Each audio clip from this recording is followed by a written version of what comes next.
Film की शुरुआत अक्टूबर 1972 में होती है, जहां एक रग्बी टीम मैच के लिए प्लेन के जरिए दूसरे मुल्क जा रहे थे। इनमें से कई सारे लोग ऐसे भी थे जो पहली बार मुल्क से बाहर जा रहे थे। कुछ प्लेयर्स के फैमिली मेंबर्स भी उनके साथ आ रहे थे। जैसे ही प्लेन उड़ा, कुछ ही देर में वह बर्फीली इलाकों में पहुंच जाता है, लेकिन अचानक ही उनका प्लेन जोरों से हिलने लगा। फिर अचानक ही वहां पर बर्फ का तूफान आ जाता है, जिससे प्लेन बेकाबू होकर नीचे की तरफ जाने लगता है। लेकिन फिर भी पायलट्स ने इस खतरनाक तूफान से प्लेन को निकालने की कोशिश की, लेकिन प्लेन कंट्रोल में ही नहीं आ रहा था। तो अंदर की सारी चीजें इधर उधर गिरने लगती हैं।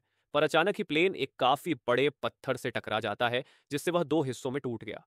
कुछ ही देर में प्लेन के सामने वाला हिस्सा भी बर्फ में जाकर टकरा जाता है। इससे सारे लोग जोरदार तरीके से आगे की तरफ गिर जाते हैं। सामान भी बिखर गया और इस हादसे की वजह से कई सारे लोग मौके पर ही मारे जाते हैं। कुछ देर के बाद वो लोग जो बिल्कुल सही सलामत थे, वो फंसे हुए लोगों को बाहर निकालते हैं। परेशानी का माहौल था, हर तरफ खून खून फैला हुआ था, लेकिन यहाँ पर सब लोगों ने एक दूसरे को संभाला, हिम्मत दी।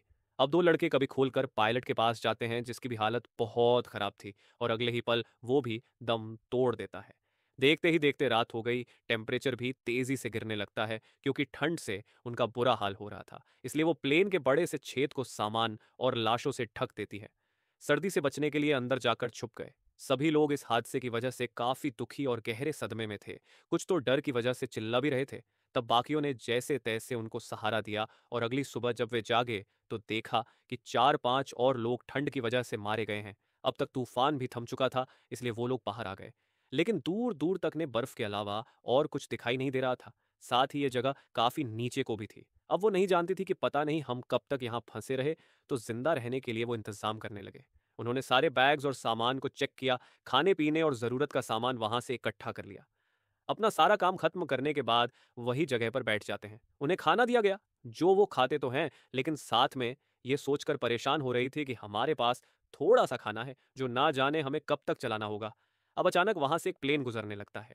इन लोगों में एक उम्मीद उठी, इसलिए वो जोर जोर से चिल्लाने लगते हैं ताकि प्लेन इनकी आवाज सुनकर रुक जाए। लेकिन इसका कोई फायदा नहीं हुआ, क्योंकि प्लेन काफी दूर था, तो वो ऐसे ही वहां से चला गया।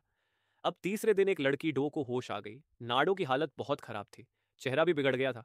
लेकिन फिर भी जैसे तैसी वो रेंगते हुए अपनी बहन के पास चला जाता है। बहन की हालत भी बेहद खराब थी। जब नैनो उसे अपनी मॉम डैड के बारे पूछता है, तो उसे पता चला कि उनकी तो मौत हो गई है। इसे दोनों बहन भाई काफी दुखी हो जाते हैं। अब पीने के लिए इनको पानी चाहिए था, तो बर्फ पिघलाकर ये उसका पानी बनाते जैसे तैसे पीकर गुजारा करती है। साथ ही बैग से उन्होंने बाहर एक्स का निशान बना दिया, ताकि जो भी यहाँ से गुजरे वो ये निशान देख ले, तो वो लोग समझ जाए कि यहाँ पर लोग फंसे हुए हैं जिनको मदद की ज़रूरत है। अब अगले दिन एक और प्लेन आया, लेकिन वो भी इनकी मदद नहीं कर सकता था, क्योंकि काफ़ी दूर था, जिससे ये लोग समझ गए कि गवर्नमेंट को पता ही नहीं है कि इस वक्त हम कहाँ हैं। इसलिए गवर्नमेंट प्लेन्स को यहाँ भेजने की बजाय अलग अलग जगह पर भेज रही है, क्योंकि उन्हें इन लोगों की एग्जैक्ट लोकेशन पता ही नहीं है। अब तभी इन्हें याद आया कि प्लेन के पिछले हिस्से में कुछ बैटरीज थी, तो हो सकता है कि उनकी मदद से हम प्लेन का रेडियो चला सके, जो इस वक्त खराब हो गया है। तो अब इस वजह से ये उस हिस्से को ढूंढना चाहते थे। जैसे ही ये थोड़ा ऊपर गए, इन्होंने देखा कि जो हमारा प्लेन टीओएच तबाह हो गया है, वो जगह तो यहाँ से दिखाई नहीं दे रही। तो यही वजह है कि किसी भी प्लेन ने हमारी तरफ नहीं देखा। जाहिर है इस वजह से कोई भी हमारी मदद के लिए नहीं पहुंच सकता। ऊपर की बर्फ खिसकने लगी, तो इन्होंने वापस लौटने का फैसला किया। अब ऐसे ही दिन गुजरते गए, और एक हफ्ते के बाद इनका सारा खाना खत्म हो जाता है। अब इस इलाके में ना तो जानवर थे और ना ही कोई पेड़ पौधे जिनको खाकर वह गुजारा कर सकते। इसीलिए पत्थरों पर जमी हुई काई खाकर गुजारा काटते हैं। लेकिन उसका जायका भी बहुत कड़वा था। वॉक्सी तंग आकर डो को कहता है कि अगर मुझे लाशों का मांस भी खाना पड़ा तो मैं वो भी खा जाऊंगा। उसकी इस बात पर कुछ लोग राजी हो गए, जबकि कुछ लोगों की इस बात को लेकर आपस में बहस छिड़ गई। टाइम के साथ साथ उनकी भूख इतनी बढ़ गई कि वो अपने जूते, उसके लेसेस, यहाँ तक कि सिगरेट्स भी खाने लगते हैं। अब अगली सुबह जैसे हाई नाडो देखता है कि उसकी बहन ने भी दम तोड़ दिया, तो वो बहुत दुखी होता है कि मॉम डैड के बाद आज मेरी बहन भी चल बसी। ये देखकर एक लड़का काफी दुखी हो गया। वो अपने मॉम डैड के लिए खत लिखता है ऐसे। फिर इन्हें 21 दिन हो गए। इनमें से कुछ लोग तो भूख की वजह से पागल हो रहे थे। वो कुछ भी खाने को तैयार थे, इसलिए बाकियों ने उनकी हालत देखकर उन्हें लाशें खाने की इजाजत दे दी। फिर कुछ लोग बाहर गए, कांच के टुकड़ों से लाशों का मांस काटकर खाने लगते हैं। और अब सिर्फ यहाँ 5 लोग ही ऐसे थे जो लाशों का मांस खाना नहीं चाहते थे, क्योंकि उनका मानना था कि हम कैनिबल आदमखोर कभी नहीं बनेंगे, बल्कि उससे बेहतर मरना पसंद करेंगे। कुछ देर के बाद खोजने पर इन्हें बर्फ में एक बैग मिला। अंदर चेक करने पर इन्हें रेडियो मिलता है। इन्होंने अपना दिमाग लगाकर वहां एंटेना बनाया और अब जैसे ही रेडियो सुना इन्हें पता चला कि गवर्नमेंट ने इनको ढूंढने के लिए 60 से ज्यादा बार प्लेन्स भेजी थी, लेकिन कोई भी उन्हें ढूंढने में कामयाब नहीं हुआ। तो इसलिए सरकार ने यह समझ लिया कि प्लेन तबाह हो गया और वो सारे लोग मारे गए।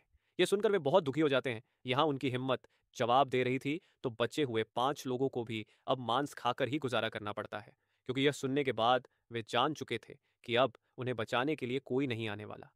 कुछ देर बाद प्लेन का पिछला हिस्सा ढूंढने के लिए फिर से 3 लड़के निकल जाते हैं। थोड़ा चलने पर उन्हें टूटा हुआ मलबा मिला और कुछ लाशें भी मिलती हैं। चलते चलते रात हो गई थी तो वे सोने की कोशिश करते हैं, पर सो नहीं पाते, क्योंकि रात भर वहां बर्फ का तूफान आता रहता है। अगली सुबह जब वे उठते हैं तो पूरी तरह बर्फ से ढके हुए होते हैं। वे जिंदा तो थे, लेकिन हालत बहुत खराब थी। एक की नज़र चली गई थी, जबकि बाकी लोग बहुत कमज़ोर हो गए थे। इसलिए अब वे चारों लोग मलबे में बैठकर वापस नीचे आ गए। ये खौफनाक नज़ारा देखकर वह लड़का जिसने अभी तक मांस नहीं खाया था, वह भी चुपचाप मांस खाने लगता है। खतरनाक तूफान भी आ रहा था, लेकिन ये लोग प्लेन के अंदर बैठकर एक दूसरे से बातें करने लगते हैं ताकि अच्छा वक्त गुजर सके। लेकिन उनकी बातों के दौरान ही वहां बर्फ का जोरदार तूफान आ गया। बहुत सारी बर्फ प्लेन के अंदर घुस गई और पूरा प्लेन ही बर्फ से ढक गया। अब बाहर के लोग बर्फ खोदकर अपने साथियों को निकालने लगते हैं। कुछ ही देर में सारे लोग ऊपर आ गए, लेकिन एक औरत जो काफी नीचे दबी हुई थी वह वहीं मारी जाती है। उसी समय लोग खतरनाक आवाज सुनते हैं और समझ जाते हैं कि एक बार फिर बर्फ का जोरदार तूफान आने वाला है। देखते ही देखते एक बार फिर भयंकर तूफान उन्हें अपनी लपेट में ले लेता है। इस बार भी कई लोग बर्फ में दबकर मारे जाते हैं। एक लड़के जिसका नाम नोमा था को बहुत गुस्सा आने लगता है। कंट्रोल से बाहर होकर वह प्लेन की खिड़कियां तोड़ने लगता है, जिससे कोई फायदा तो नहीं हुआ, लेकिन कांच का एक टुकड़ा उसके पैर और टांग में घुस जाता है। फिर भी वह रुका नहीं। उसने हिम्मत नहीं हारी और बर्फ को तोड़ता रहा। फिर 20वें दिन उन्होंने वहां पर एक छेद बना लिया, जिसके जरिए बचे हुए लोग बाहर आ जाते हैं। बाहर आने के बाद वे एक दूसरे से मिले इस खुशी में कि चलो शुक्र है हम बच गए। नोमा देखता है कि जहां उसके पैर में कट लगा था वहां अब उसे दर्द नहीं हो रही थी, क्योंकि सर्दी से उसका पैर पूरी तरह सुन्न हो गया था। धीरे धीरे मौसम बदला और ये लोग पूरे प्लेन पर से बर्फ हटाने में कामयाब रहे। अब एक बार फिर ये कुछ लोगों को मदद के लिए भेजने का फैसला करते हैं, लेकिन जो लोग पहले पहाड़ पर गए थे उनमें से कुछ की हालत अभी भी बहुत खराब थी। एक साथी के फेफड़ों में पानी भर गया था, उसे सांस लेने में दिक्कत हो रही थी, तो सबने मिलकर उसे सीपीआर दिया, मतलब उसे सांस देने की कोशिश की। लेकिन कोई फायदा नहीं हुआ और उसकी भी मौत हो जाती है। जो खत उसने अपने मॉम और डैड के लिए लिखा था उसे भी संभाल कर रख लिया।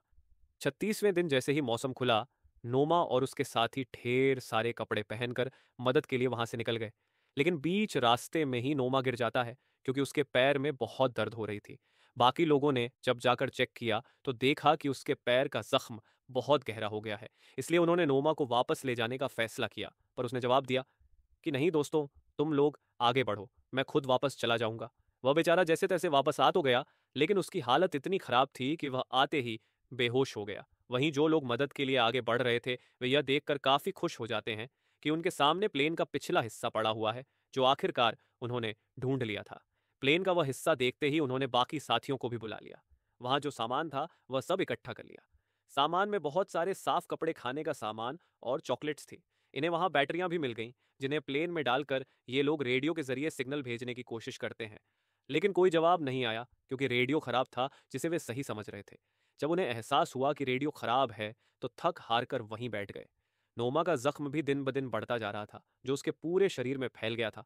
अब नोमा अपनी हालत देखकर समझ गया था कि उसके पास ज्यादा समय नहीं बचा है और वह जल्दी ही मर जाएगा। इसलिए उसने खाना पीना छोड़ दिया ताकि उसके हिस्से का खाना बाकी लोग खाकर जिंदा रह सकें। इस बार उन्हें प्लेन के पिछले हिस्से से काफी बड़ा वाटरप्रूफ कपड़ा मिला, जिसमें पानी नहीं जा सकता था। उसे जोड़कर सीकर किसी तरह उन्होंने बड़ा स्लीपिंग बैग बनाया, जिसके अंदर वे आसानी से सो सकते थे।